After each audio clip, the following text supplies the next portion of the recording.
حنید نور جہاں سے کہتا ہے کہ آپ ہمیں ایک کہانی سنایا کرتے تھے کہ جس باپ کی کوئی بیٹی ہو وہ ہمیشہ سر جھکا کے چلتا ہے تو آپ قل تھے۔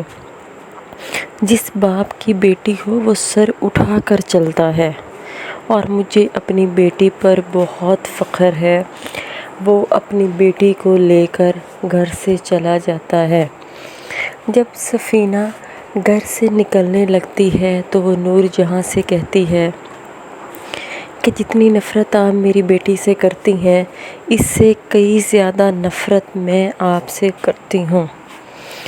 دوسری طرف ماہا سفیر سے کہتی ہے کہ آپ نے مجھ سے وعدہ کیا تھا کہ آپ مجھے جاب کرنے دیں گے، لیکن اب میں آپ سے کہتی ہوں کہ آپ کو اپنی ماں اور مجھ میں سے کسی ایک کو چننا ہوگا۔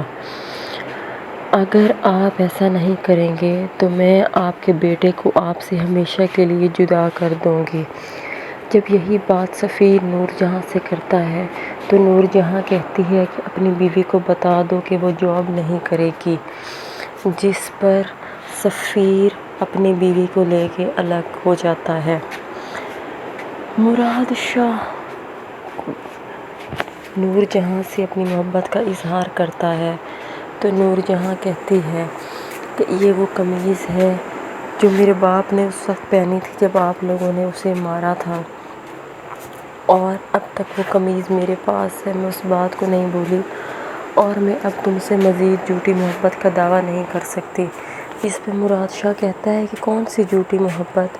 تو نور بانو کہتی ہے کہ وہی جھوٹی محبت جو میں تم سے کرتی رہی ہوں۔ مراد شاہ کہتا ہے کہ تمہاری وجہ سے میں نے اپنی ماں کو چھوڑا، اپنے بھائیوں کو چھوڑا، ان سے لڑ پڑا، اور تم بھی مجھے ایسے کہہ رہی ہو۔